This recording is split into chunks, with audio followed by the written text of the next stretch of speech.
মায়ের ডাকে সন্তান একবারও সাড়া দেয় নাই। দীর্ঘ টাইম মা দাঁড়াইয়া সন্তানের না পাইয়া মনের কষ্ট নিয়া বিমুখ হইয়া মা ঘরের মধ্যে চলে গেলেন। মনে মনে নিয়াত করেছেন, আমার কষ্টটা সন্তান বুঝলো না, যেহেতু বুঝেই নাই আর আমি সন্তানের কাছে আসবো না। মা ঘরে চলে গেলেন। ঘরের মধ্যে যাওয়ার পর রাতের বেলা ঘুমায়, মায়ের চোখে ঘুম আসে না। অন্তরের ভেতরে জ্বালা, অন্তরের ভেতরে মোহাব্বতের আগুন জ্বলতেছে। সন্তানটাকে না দেখলে কলিজা ঠান্ডা হবে না। একবার গেলাম, মা আবারও সিদ্ধান্ত নিলেন আর একবার যাই। সন্তান দেখিনি, আমার মোহাব্বতের ডাকে আইসা আমার সাথে মোলাকাত করে। সন্তানের ডাকে, মায়ের মোহাব্বতের টানে সন্তানের কাছে মা আর একবার রওয়ানা। মা হেঁটে হেঁটে সূর্য যখন তাপ দেওয়া শুরু করলো, এই টাইমে চলে গেলেন।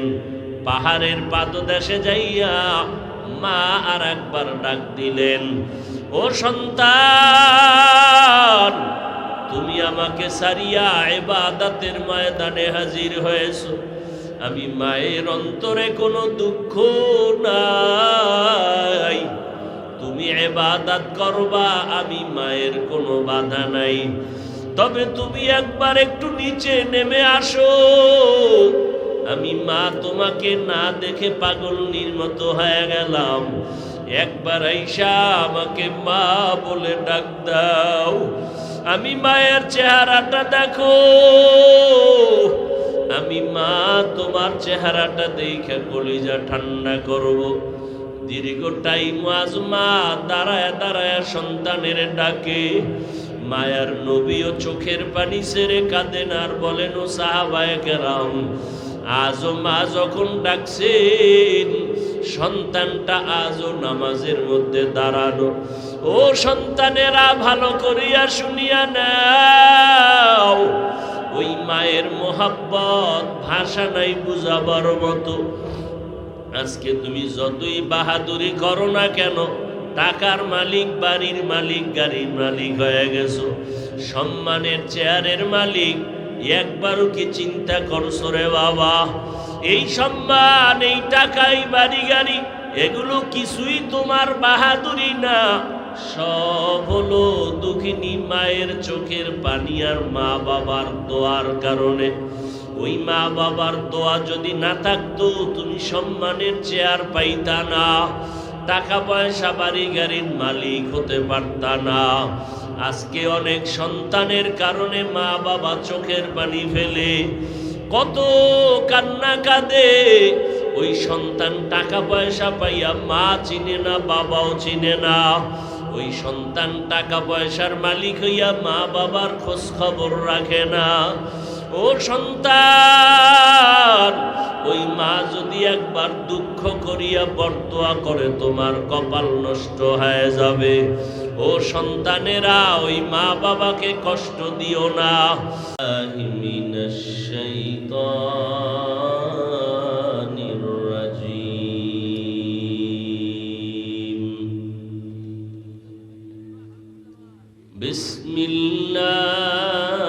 বিসমিল্লাহির রহমানির রহিম।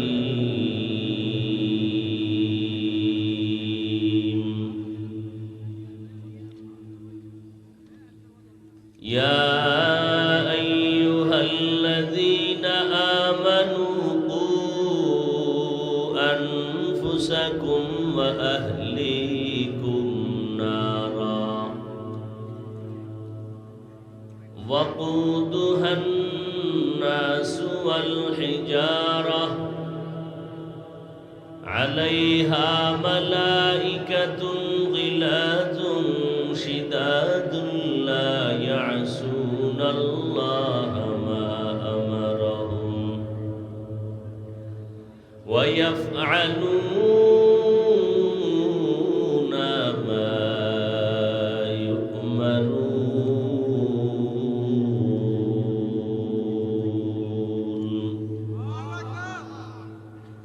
فقال النبي صلى الله عليه وآله وسلم ألا كلكم راع وكلكم مسؤول عن رعيته أو كما قال النبي عليه الصلاة والسلام. صدق الله مولانا العظيم وصدق رسوله النبي الأمي الكريم، ونحن على ذلك من الشاهدين والشاكرين والذاكرين، والحمد لله رب العالمين. سبحانك لا علم لنا إلا ما علمتنا إنك أنت العليم الحكيم. رب اشرح لي صدري ويسر لي أمري واحلل عقدة من لساني يفقه قولي.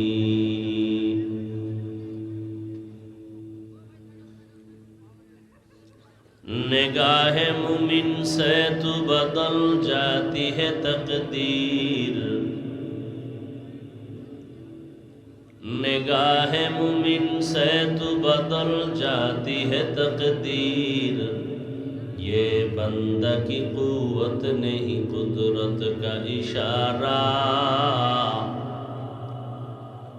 یہ بندہ کی قوت نہیں قدرت کا اشارہ.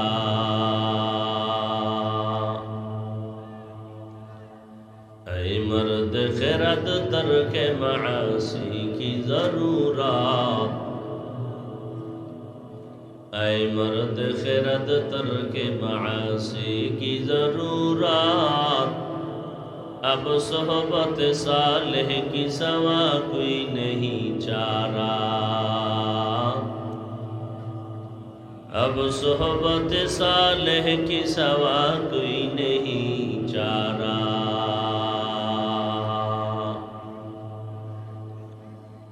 مردود ہے پیچھے ہمیں خابر نہیں لیکن، مردود ہے پیچھے ہمیں خابر نہیں لیکن. ایک وقت میں ہلاک جو اعمال ہے سارا، ایک وقت میں ہلاک جو اعمال ہے سارا. انفسکم و اہلیکم نارا، হে দুনিয়ার মুমিন তোমরা নিজেদেরকে এবং তোমার আহাল পরিবারদেরকে জাহান্নামের আগুন থেকে বাঁচাও।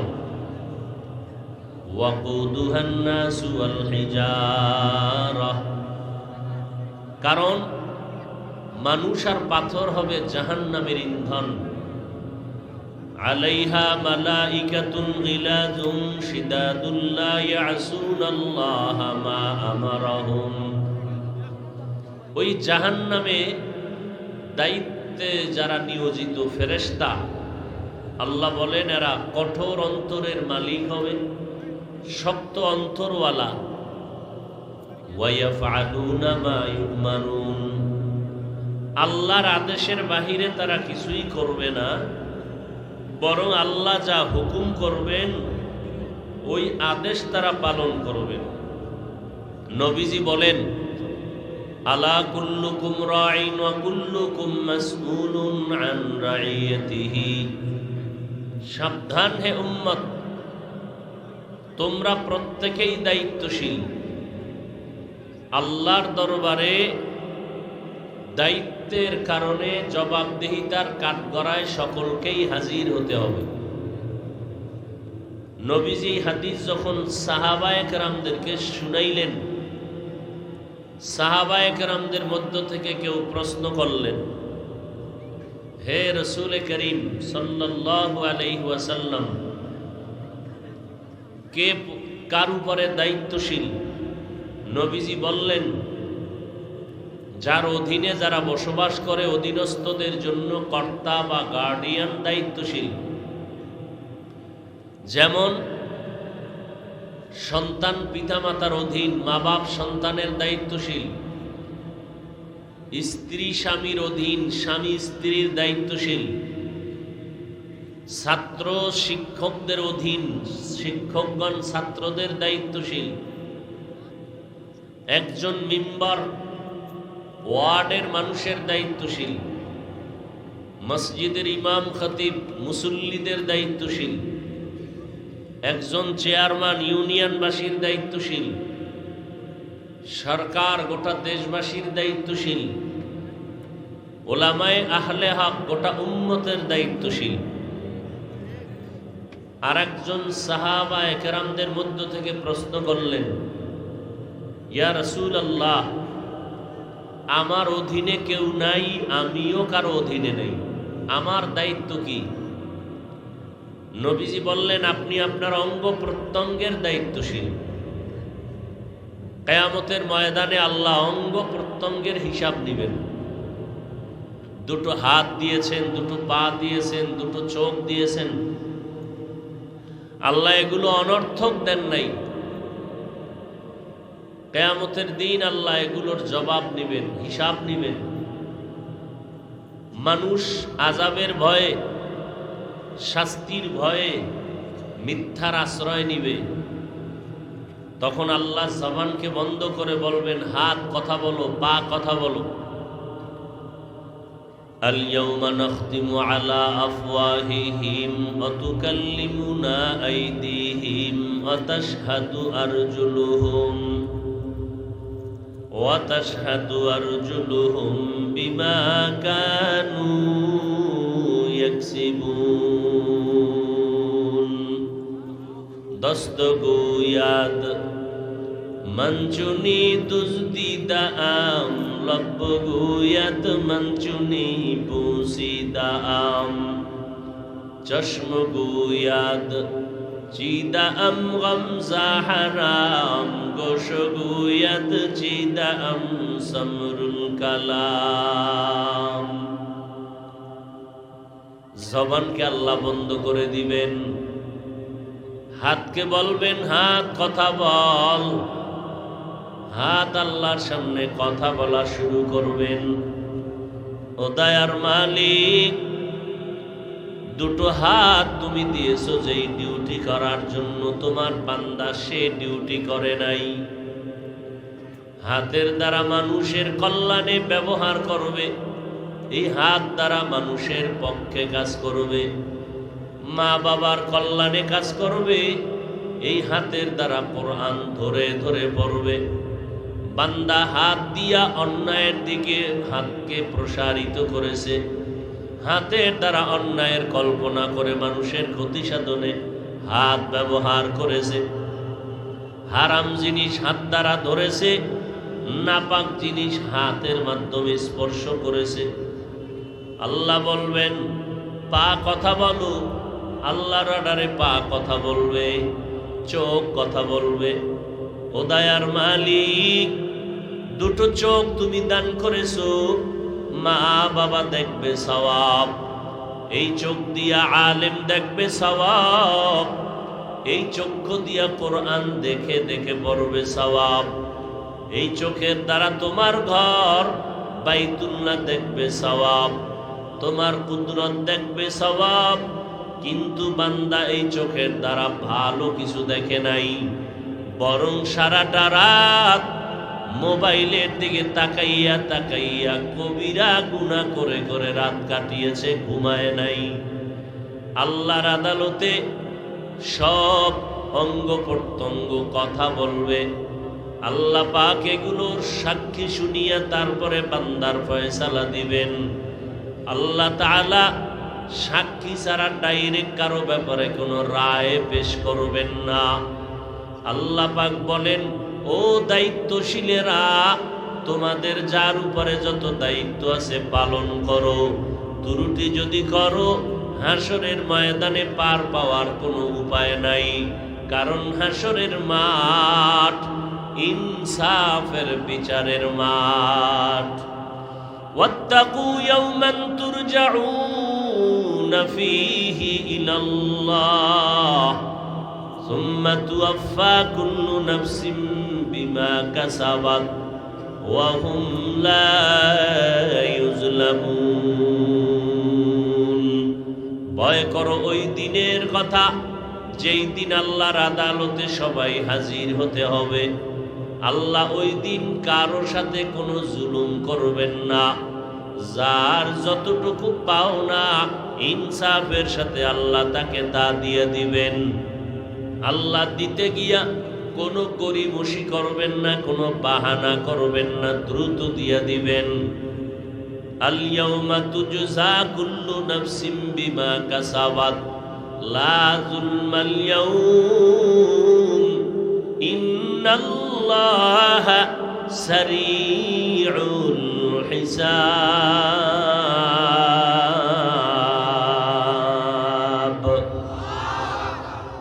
আল্লাহ তাআলা বলেন হাসরের ময়দান বড় ভয়ঙ্কর হবে। আল্লাহ পাক কারো উপর এক বিন্দু জুলুম করবেন না, ইনসাফের বিচার আল্লাহ কায়েম করবেন এবং বিচারটা খুব দ্রুত হয়ে যাবে। কত দ্রুত হবে? বলে ফজর থেকে জোহর পর্যন্ত এই সময়ের মধ্যে হাসরের ময়দানের কোটি হাজার লাখ কোটি মানুষের বিচার কমপ্লিট হয়ে যাবে। এটা কেমন করে সম্ভব? আমার আল্লাহ তাআলার কুদরতের দ্বারা বড় সম্ভব। অসম্ভবকে সম্ভব করার ক্ষমতা আছে কার? আরো জোরে বলেন। একটা গাছ কথা বলতে পারে না, এটাই স্বাভাবিক। আল্লাহর কুদরতে কি পারে না? পারে না। রহমতের নবী আমার মরা খেজুর গাছের উপরে দাঁড়ায়া খুতবা পড়ে দীর্ঘদিন পড়ার পর সাহাবায়ে কেরামদের অনুরোধে নতুন মিম্বর বানালেন। ওই মরা গাছ, মানুষের কান্নার মতো আওয়াজ। নবী এসে দাঁড়ায় বলেন, রে গাছ কেন কান্না করো? ও নবী, গাছ বলে আপনার বিরহের বেদনায় কান্না করে। কি চাও? আমি রহমতের নবী দোয়া করব তুমি আজ তাজা হয়ে যাবা, তোমার ফল বের হবে, জমিনের মানুষ তোমার ফল খাবে। গাছ বলে, না তা চাই না। তো কি চাও বলো? গাছ বলেন, ইয়া রাসূলুল্লাহ, আমি চাই আপনি আমার জানাজা পড়ায় এখানে দাফন করে দিবেন। হাসরের ময়দানে আমি আপনার সাথে জান্নাতে থাকতে চাই। উস্তুনে হান্নানা আজ হাজরে রসুল নালামি জাদ হামচুয়ার বাবু উকুল। একটা মরা গাছ কথা বলতে পারে না, এটাই বাস্তবতা। কিন্তু নবীর সাথে মরা গাছ কথা বলে, এটা কেমনে সম্ভব? এর সংক্ষেপ জবাব হলো, আমার আল্লাহর কুদরতের দ্বারা সম্ভব। অসম্ভবকে সম্ভব যিনি করেন তিনি আমার আল্লাহ। এই বিশ্বাস যারা অন্তরে জমা রাখবে তারা মুমিন। এই বিশ্বাস যারা অন্তরে জমা রাখবে না তারা বেঈমান। একটা দুধের বাচ্চা মায়ের কোলে কথা বলতে পারে না, এটাই বাস্তবতা। কিন্তু আবার আল্লাহ যদি ক্ষমতা দেন, পারে না? পারে না। ঈসা নবী মায়ের কোলে দুগ্ধ পান অবস্থায় কথা বলেছেন। পয়গম্বর ঈসা আলাইহিস সালাম আর এক আল্লাহর বান্দার ঘটনা হাদিসে পাকের মধ্যে আছে। রহমতের নবী বয়ান করেন, নবী বলেন, ও সাহাবায়ে কেরাম, আমার আগে একজন নবী চলে গেছেন, মুসা আলাইহিস সালাম। মূসা নবীর উম্মতের মধ্যে একটা দল ছিল বনি ইসরাইল। বনি ইসরাইলেরা ইয়াকুব নবীর সন্তান, আর ঈসা নবী আর মূসা নবীর উম্মত হলো বনি ইসরাইলেরা দুই ভাগে বিভক্ত। সব বনি ইসরাইল ইয়াকুব নবীর সন্তান, আর ধর্মীয় লাইনে এরা দুই নবীর উম্মত। এক নবী ঈসা আর এক নবী, কথা হয় না, মূসা আলাইহিস সালাম। ঈসা নবীর উম্মতের দাবিদারেরাও বনি ইসরাইল, মূসা নবীর উম্মতের যারা দাবি করে এরাও বনি ইসরাইল। তবে ধর্মীয় লাইনে তারা দুই ভাগ হয়ে গেছে, একদল ইহুদি আর একদল নাসারা। ইহুদিদেরকে ইহুদি বলা হয়, নাসারা যারা কোরআনের ভাষায়, তারা আমাদের সচরাচর ভাষা হলো তারা খ্রিস্টান। তারা কি খ্রিস্টান? ঈসা নবীর উম্মত হওয়ার দাবিদার। ইহুদিরা মূসা নবীর উম্মত হওয়ার দাবিদার। দোনো দলই বনি ইসরাইল। আল্লাহ তাআলার নবী, আপনার আমার নবী, সাহাবায়ে কেরামদেরকে বনি ইসরাইলের এক ঘটনা শুনাইতেছেন। ভালো করে শুনবেন। আল্লাহর নবী বলেন, ও সাহাবায়ে কেরাম, বনি ইসরাইলের ভেতরে একজন বড় ইবাদত করনেওয়ালা বান্দা, এত বেশি ইবাদত করতেন, তার 24 ঘন্টা আল্লাহর ইবাদত ছাড়া কোনো কাজ নাই। ইবাদত করতে গিয়া এক সময় তার অন্তর এতটা মজবুত হয়ে গেল, চিন্তা করে দেখলো, মানুষের মধ্যে যদি থাকি আমার ইবাদতের মধ্যে ঘাটতি আসে। যতক্ষণ ইবাদত করি ভালো, ইবাদত করে বাইরে নামলে, মানুষের মধ্যে ঢুকে পড়লে, তখন আমার ইবাদতের মন মানসিকতা নষ্ট হয়। আল্লাহর বান্দা চিন্তা করিয়া সিদ্ধান্ত নিল, আমি আর লোকালয়ে থাকবো না, নির্জন জায়গায় গিয়া একতাবদ্ধ হইয়া একনিষ্ঠতার সাথে এক ধ্যানে আমি রবের ইবাদত করব। এই চিন্তা করিয়া আল্লাহর বান্দা সিদ্ধান্ত নিল, জঙ্গলে যাইয়া একটা পাহাড়ের চূড়ায় উঠল, কোন রকম একটা ছোট ঘর বানাইয়া আল্লাহর বান্দা ওই ঘরের মধ্যে ইবাদতে মগ্ন হয়ে গেল। এখন আর ডিস্টার্ব নাই, মনের মধ্যে কোনো পেরেশানি নাই, খানারও চিন্তা নাই, বাহিরে যাওয়ারও কোনো পেরেশানি নাই। আল্লাহর বান্দা এক ধ্যানে এক মনে আল্লাহর ইবাদত করে একটা সেকেন্ড সময় আল্লাহর মোহাব্বতের বাইরে সে ব্যয় করে না। এতটাই আল্লাহর প্রতি তার মোহাব্বত গাঢ় হয়ে গেল। কিন্তু আল্লাহর নবী বলেন, আল্লাহর প্রিয় বান্দা যারা, আল্লাহ তাদেরকে কঠিন থেকে কঠিন পরীক্ষা নেন। পরীক্ষায় যারা পাশ করবে তারা বিনা হিসাবে জান্নাত পেয়ে যাবে। আল্লাহর নবী বলেন, ওই বনি ইসরাইলের গোলাম পাহাড়ের চূড়ায় ছোট ঘর, ওই ঘরের মধ্যে ইবাদতে মশগুল, বাড়িতেও যায় না, পাহাড়ের নিচেও নামে না।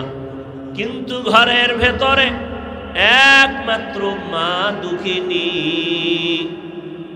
দীর্ঘদিন হয়ে যাওয়ার পরে পেরেশান হয়ে গেলেন। সন্তানের দেখি না, কত রাত কত দিন হয়ে গেল, আমার কলিজার টুকরা সন্তান একবারও দেখলাম না, সন্তান আমার ঘরে আসে না, মনটা বড় খারাপ। যদি আমার ঘরে আসতো, আমি আমার সন্তানকে দেখে একটু তৃপ্তি অর্জন করতাম। সন্তানের প্রতি মা বাবার কি পরিমাণ মোহাব্বত, এটা বুঝাবার কোনো ভাষা নাই। সন্তান হাজারো অপরাধ করলে মা বলিয়া যখন ডাক দেয়, মায়ের কলিজা ঠান্ডা হয়ে যায়। বাবাকে যখন বাবা বলে ডাক দেয়, বাবার কলিজা ঠান্ডা হয়ে যায়। মা দুঃখিনী চিন্তায় পড়ে গেলেন, আমার সন্তানকে কেমন করে আমি দেখব? টেলিফোনের ব্যবস্থা নাই, কেমন করে সন্তানের চেহারা দেখে অন্তর ঠান্ডা করব। মা চিন্তা ভাবনা করিয়া সিদ্ধান্ত নিল, আমি সকালবেলা বাবার সন্তানের কাছে যাই একটু দেখা করব।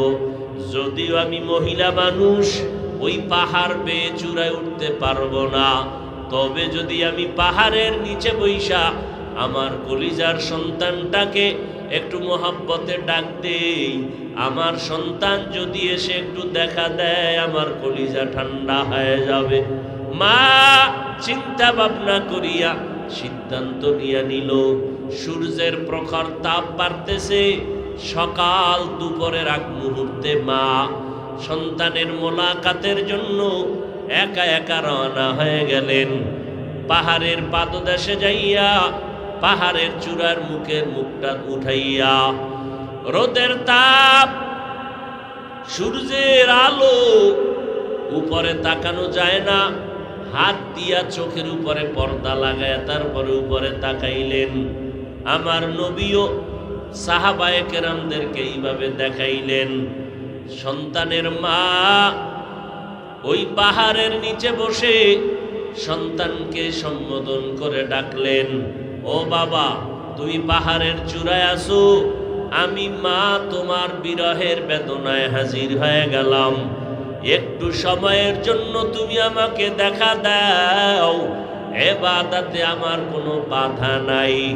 কতদিন হলো রে বাবা তোমার চেহারা দেখতে পারি না, একটু তুমি নিচে নামিয়া আমি মায়ের সাথে একটু দেখা দিয়া যাও।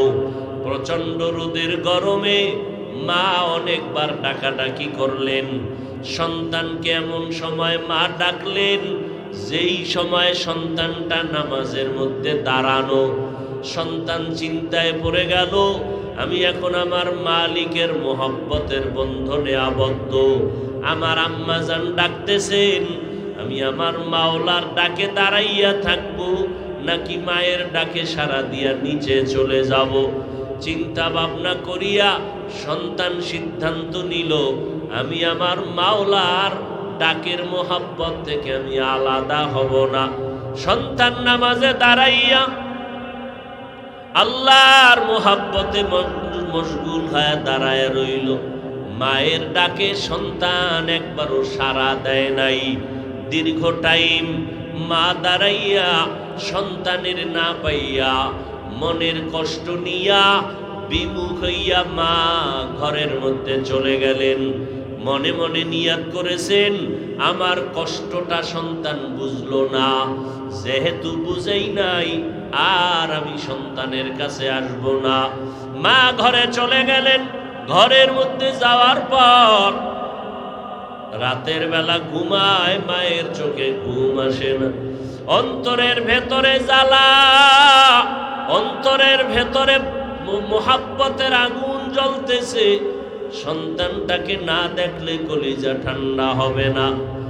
একবার গেলাম, মা আবারও সিদ্ধান্ত নিলেন আর একবার যাই। সন্তান দেখিনি, আমার মোহাব্বতের ডাকে আইসা আমার সাথে মোলাকাত করে। সন্তানের ডাকে, মায়ের মোহাব্বতের টানে সন্তানের কাছে মা আর একবার রওয়ানা। মা হেঁটে হেঁটে সূর্য যখন তাপ দেওয়া শুরু করলো, এই টাইমে চলে গেলেন। পাহাড়ের পাদদেশে যাইয়া মা আর একবার ডাক দিলেন, ও সন্তান, তুমি আমাকে সারিয়া ইবাদতের ময়দানে হাজির হয়েছো। আমি মায়ের অন্তরে কোনো দুঃখ নাই, তুমি ইবাদত করবা, আমি মায়ের কোনো বাধা নাই।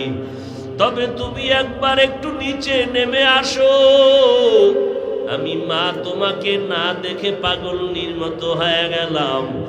একবার আইসা আমাকে মা বলে ডাক দাও, আমি মায়ের চেহারাটা দেখো, আমি মা তোমার চেহারাটা দেখে কলিজা ঠান্ডা করব। দীর্ঘ টাইম আজ মা দাঁড়ায় দাঁড়ায় সন্তানের ডাকে। মায়ার নবীও চোখের পানি ছেড়ে কাঁদেন আর বলেন, ও সাহাবায়ে কেরাম, আজও মা যখন ডাকছেন সন্তানটা আজও নামাজের মধ্যে দাঁড়ানো। ও সন্তানেরা, ভালো করিয়া শুনিয়া নাও, ওই মায়ের মোহাব্বত ভাষা নাই বুঝাবার মতো।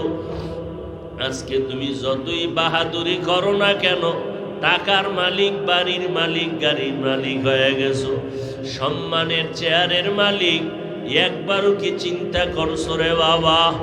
এই সম্মান, এই টাকা, এই বাড়ি গাড়ি, এগুলো কিছুই তোমার বাহাদুরি না, সব হলো দুঃখিনী মায়ের চোখের পানি আর মা বাবার দোয়ার কারণে। ওই মা বাবার দোয়া যদি না থাকতো, তুমি সম্মানের চেয়ার পাইতা না, টাকা পয়সা বাড়ি গাড়ির মালিক হতে পারতা না। আজকে অনেক সন্তানের কারণে মা বাবা চোখের পানি ফেলে, কত কান্না কাঁদে। ওই সন্তান টাকা পয়সা পাইয়া মা চিনে না, বাবাও চিনে না।